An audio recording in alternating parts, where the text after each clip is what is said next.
Long ago, on the shimmering blue waters of the Lesser River, 3 golden birds would often be seen gliding in perfect unison. They flew together, landed together, and never left each other's side. Elders whispered that these weren't ordinary birds. They were the souls of a blacksmith, a noblewoman, and the child they never got to raise. Their story, passed down in hushed tones, begins in the heart of old Tibet. There once lived a young blacksmith named Noblewoman. He had no parents, no family name of importance, only strong arms, a bright smile, and a hammer that rang like music against the anvil. With skin bronzed from the sun, sparkling white teeth, and eyes as dark as obsidian, he moved like a man who carried no chains, whistling as he wandered from village to village, tools strapped to his small mule. But in the rigid world of old Tibet, a man's spirit didn't determine his worth, his caste did. Blacksmiths, despite their usefulness, were considered one of the lowest social classes. They were forbidden from sharing a seat with commoners, let alone nobles. People believed that even the shadow of a blacksmith could bring bad luck. Yet, every spring and autumn, nobles still summoned these same blacksmiths to repair tools and forge weapons. That year, as the barley ripened and the fields hummed with wind, Noblewoman was called to the estate of Lord Langzo, a powerful and short-tempered local lord, a member of the noble class, of course. At the entrance to the manor, 2 tents had been set up, one black wool tent for the blacksmiths to work in, and one white and blue tent beside it, for watching them. The nobleman, suspicious and proud, gave his daughter a command: "Watch that blacksmith closely. Make sure he doesn't steal iron or slack off, and never speak to him. His soul is stained with soot, his bones are brittle from toil, and if his shadow touches you, misfortune will follow." The daughter, Miss Langzo, nodded. As a proper noblewoman, she had been taught to fear people like him. At first, she avoided his gaze like one avoids disease. When he spoke, she turned away. When he approached, she stepped back. But Norbu wasn't the type to take offense. He simply smiled, kept working, and sang quietly to himself as sparks danced around him. Days passed. Slowly, her fear gave way to curiosity. There was something about the way he moved. Light, sure, completely unburdened. The way he swung his hammer was almost elegant, and the sound of metal ringing under his hands, it was beautiful, like music only she could hear. One afternoon, while the workers rested, Langzo sat under her silk canopy, sipping milk tea and nibbling on mosong, a traditional Tibetan cake made from roasted barley flour, red sugar, butter, and fresh milk. It was soft, rich, and sweet, a luxury. In the nearby tent, Noblewoman sat alone, eating plain tsampa, barley flour mixed with hot tea. No butter, no sugar, no company. She watched him quietly for a moment, then said, almost playfully, "Eating alone must be awfully dull. Why don't you come sit with me for a while? Things taste better when shared." For a noblewoman to say such a thing to a blacksmith was unthinkable. But Norbu just laughed and replied, "I've eaten alone my whole life. It's plain, but it suits me. I'm used to it." He didn't move, and she didn't insist.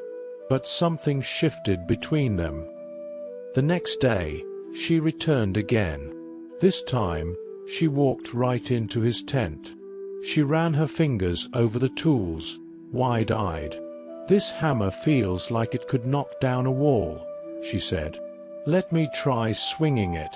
And this bellows, isn't it heavy? Maybe I can help pump it. And these tongs, how do you even use them?" She wasn't mocking him. She genuinely wanted to know. He was startled, panicked even. "Miss, please. These tools aren't meant for your hands. If you get hurt, If your clothes get dirty, I can't take responsibility. Your father would. He'd have me arrested, or worse." But she ignored his protests. From that day on, she came often. Sometimes just to talk. Sometimes to help. When he hammered, she pumped the bellows. When he paused to eat, she poured him tea from her own pot. And though neither of them dared say it aloud, everyone saw it. They had fallen in love. But love between a noble's daughter and a blacksmith was more than forbidden. It was dangerous. Eventually, the season ended, and noblewoman was sent away. The estate returned to its usual silence. But the days without him were long. The nights, even longer. Langzhou asked the maids, the cooks, the stable hands, anyone, if they knew where he had gone. One old servant, pitying her, whispered, "He's staying with a woman called Amoni Merrilazan, by the lower river bend." That night, she slipped away from the estate and found her way to the small forge by the river. When Norbu opened the door and saw her standing there, covered in dust from the road, he froze. For a long moment, neither of them spoke. Then she smiled and said, "Could I borrow a cup? And maybe something to sit on?" He laughed in disbelief. "You don't need a porcelain cup," she continued. "Your wooden bowl is good enough, and your sheepskin blanket, it's all I need." In traditional Tibetan society, this wasn't just flirtation. For a noblewoman to drink from a blacksmith's bowl, or sit where he sat, was an act of scandal, an unspoken vow. They were no longer just a blacksmith and a noble's daughter. They were husband and wife. Their life together was simple, hidden, and full of joy. Noblewoman's forge was always hot, and the work was hard, but demand for his iron tools was strong. Langzhou, now living with him, helped however she could. She swept the floors, kneaded tsampa, laughed when sparks flew too high, and sometimes simply sat nearby, watching him work with a gaze that never wavered. Soon, she became pregnant. Every day, they waited eagerly for the baby's arrival, whispering about names and futures they barely dared to believe in. But happiness in their world was a fragile thing. One afternoon, Langzhou returned from gathering water and found their home in ruins.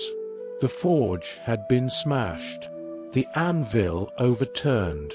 Blood had stained the dirt. And noblewoman was gone.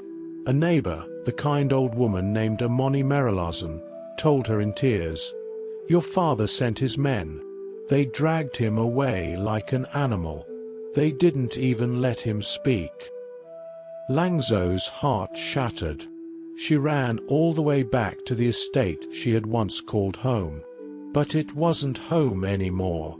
Her father turned away from her. Her mother did the same. The servants ignored her as if she were invisible. Desperate, she searched every floor of the manor, kneeling, begging, shouting. Finally, an old milkmaid took pity and whispered what no one else dared to say. "He's in the dungeon, locked behind 4 iron gates." Langzhou didn't hesitate. She found an axe and hacked at the chains like a madwoman, blow after blow, until her belly twisted in pain. She fell to the ground, her body racked by contractions. Her cries echoed off the stone walls, but no one came. There, alone beside the firewood pile, she gave birth to their child. Wrapped in torn cloth, the baby whimpered in her arms. She bit through the cord with her own teeth and held him tightly, whispering, "Just a little longer, little one. We're going to find your father." But when she reached the dungeon again, it was empty. Blood stained the floor. Blood trailed outside. No sign of Norbu. She stumbled after the trail, heart pounding, clutching the baby to her chest. On the road near the gate, she saw a familiar figure, her father's steward, riding toward her. She ran forward and tore the bright red bozu from her head, a traditional Tibetan headpiece worn by noblewomen, and held it out to him. "This is yours," she said, voice shaking. "Just tell me where they've taken him." The steward sneered, snatched the treasure from her hand, and said coldly, "I don't know. Ask Sunben." Sunben, in the traditional Tibetan system, were the personal bodyguards and close attendants of the nobility. Langzhou didn't wait. She pressed on. Soon, she spotted another man approaching on a mule. It was Sunben. This time, she reached to her chest and unclasped her goro, a sacred ornament worn close to the heart. It held relics, blessings, and prayers. To give it away was to give away a piece of one's soul. She offered it without hesitation. "Take it," she pleaded. "Just tell me where my husband is." Sunben stuffed the amulet into his sleeve and muttered, "I don't know. Ask the donkey keeper." Then, he rode away without another word. Her strength was failing, but she kept walking. The donkey keeper was the estate's messenger boy, known for his big mouth and twitchy hands. She found him on the path near the river. Trembling, she slid the last thing she owned off her wrist, a delicate string of red agate prayer beads. She pressed them into his hand and whispered, "Please, where is he?" The donkey keeper looked around nervously, then said, almost choking on his words, He's dead. The Lord beat him to death. They just threw his body into the Lesar River. Then, as if chased by ghosts, he fled. Langzhou collapsed. Everything went black. When she finally came to, the baby was still in her arms, his little face pressed against her chest. She sat up slowly, as if emerging from a dream, or a nightmare too vast to measure. She did not cry. Her tears had dried somewhere along the trail of betrayal. She did not scream. The silence around her was louder than any grief.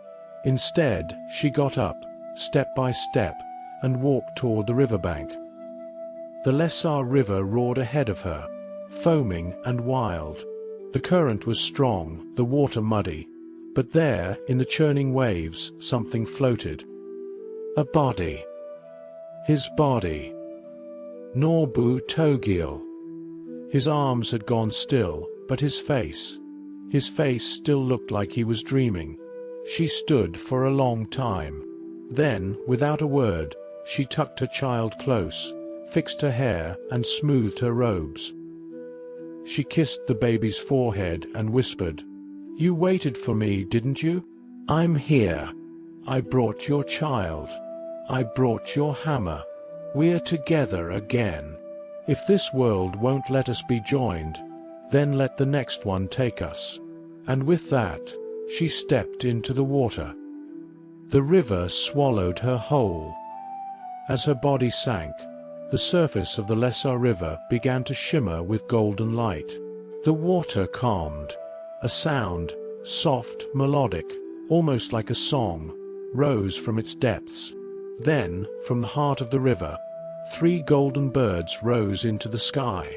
They circled once, twice, then soared into the distance, always together, never to be separated again. Some say those birds still return each spring, gliding low over the river at dawn. Not everyone sees them, but those who do say they carry the memory of a love stronger than death, and a sorrow older than the mountains.